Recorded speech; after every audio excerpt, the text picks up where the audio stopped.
नमस्कार।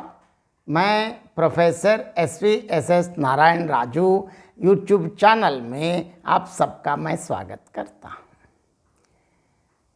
मध्यकालीन कवि सगुण भक्ति शाखा के कृष्ण भक्ति मार्ग के अग्रगण्य कवि सूरदास जी द्वारा रचित भ्रमर गीत सार में और एक पद की व्याख्या आज मैं अभी करने जा रहा हूँ।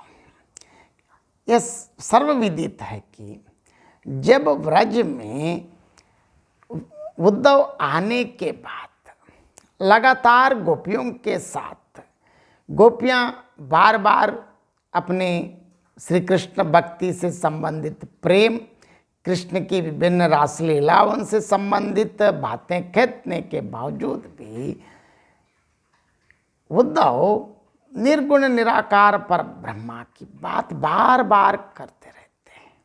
अब इनसे थोड़ा ऐसे विचलित होकर गोपियां बहुत व्यंग्य में ऐसे कहते हैं, तुम जो कहत संदेशो आनी कहा करो वा नंद नंदन सो होत नहीं हित हानि, जोग जुगति की ही काज हमारे यद्यपि महासुख खानी, स्नेह श्याम सुंदर के हिल मिल कई मन मानी, सोहत लोह परस पासर ज्यों सुबरन 12 बानी, पुनि वह चोप कहाँ चुंबक ज्यों लटपटाई लपटानी, रूप रहित निराशा निर्गुण निगमहु परत न जानी,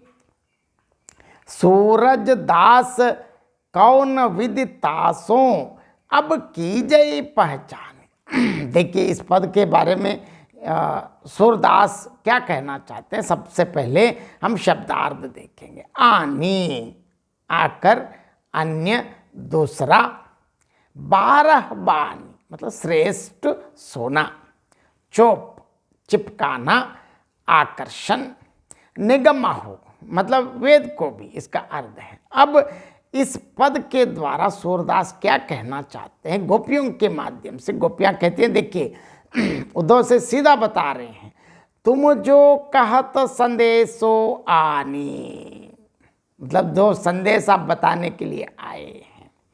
कहाँ करो वाह नंद नंदन सो होत नहीं हित हानि, क्योंकि यहाँ गोपियाँ बार बार नंद नंदन शब्द प्रयोग करते हैं, क्योंकि यहाँ नंदन मतलब नंद बाबा का, नंद मतलब बेटा श्री कृष्ण है।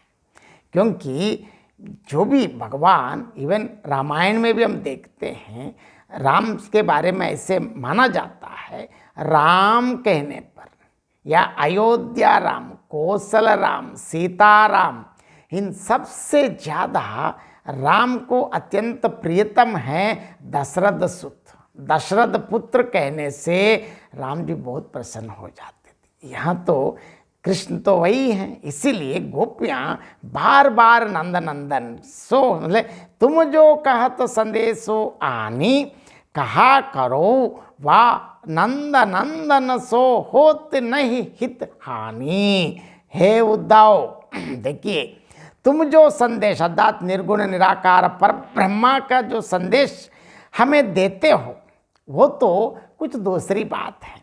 हमारे लिए आपका जो संदेश हमारे लिए विपरीत पड़ रहा है, क्योंकि उल्टा हो रहे। क्यों, क्या करें, उस नंद के पुत्र नंद के पुत्र श्री कृष्ण के प्रेम की जो हानि हमसे होती नहीं बनती। हम तो ऐसे हो गए, अर्थात हम उनके प्रेम को तोड़ नहीं सकते, क्योंकि ऐसे प्रेम में फंस गए हैं। अब उस प्रेम को हम ना त्याग कर सकते। कृष्ण के प्रति इतनी अनन्य प्रेम है, उससे अलग होने का तो सवाल ही नहीं। क्योंकि यहाँ प्रिय और प्रिया की बात नहीं है। भगवान और भक्त से संबंधित, भगवान और भक्त के बीच में जो संबंध है उससे संबंधित बात कहते हैं। और आगे देखिए, योग के खिलाफ हमेशा सूरदास कहते, देखिए, जोग जुगत की ही काज हमारे जदपि महा सुख खानी, सने स्नेह श्याम सुंदर के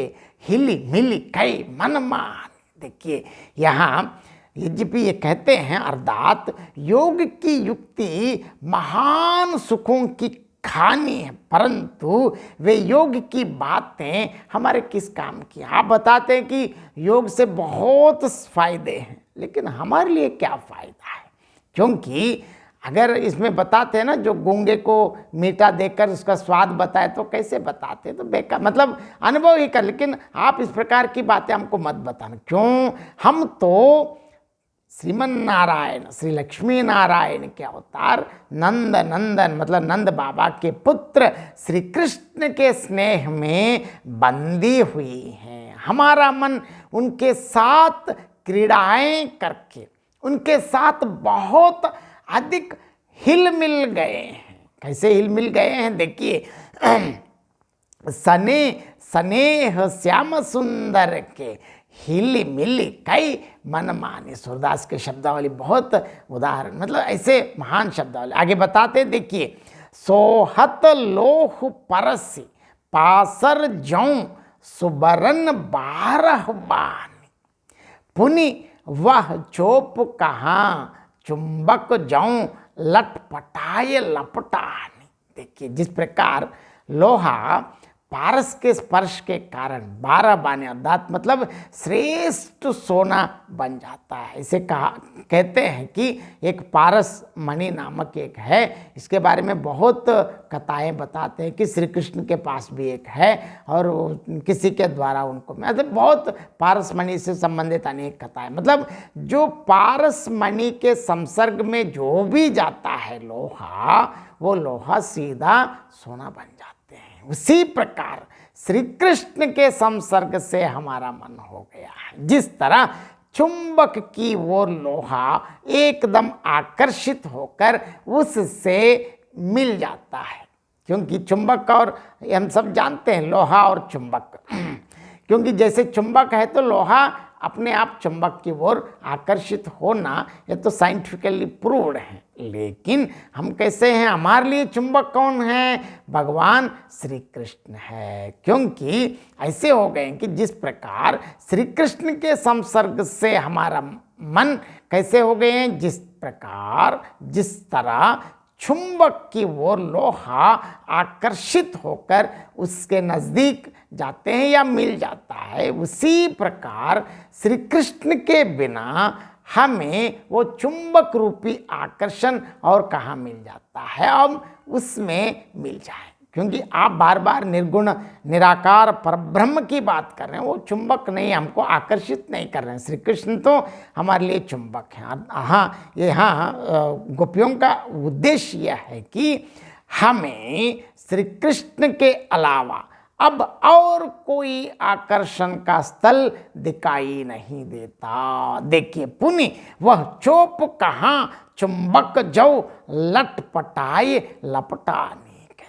देखिए, और बार बार सूरदास का मूल उद्देश्य तो वही यहाँ फिर बताते, रूप रहित निराशा निर्गुण निगम परत न जानी, सूरज दास कौन विदितासों अब की जय पहचानी। मतलब आप तो बार बार निर्गुण ब्रह्मा की बात करते, तो रूप रहित है, क्या कहते हैं? रूप रहित निराशा, उसका तो वेद भी नहीं मान जाते। सूरदास यहाँ कहते हैं, गोपियाँ कहने लगी कि जिस निर्गुण ब्रह्मा का जानना इतना कठिन है, क्योंकि योग करो, साधना करो, तपस्या करो, क्या क्या बात, ये सारी क्रियाएं हमारे तो बस की बात नहीं है। मतलब निर्गुण ब्रह्मा का जानना इतना कठिन है, उसे आज हम सब पहचान किस प्रकार कर सकते हैं? उसको पहचानना ही मुश्किल है तो हमारे लिए कैसे हो जाता है। इसका मतलब यह है कि गोपियों के माध्यम से सूरदास ये कहना चाहते हैं कि निर्गुण ब्रह्म को समझना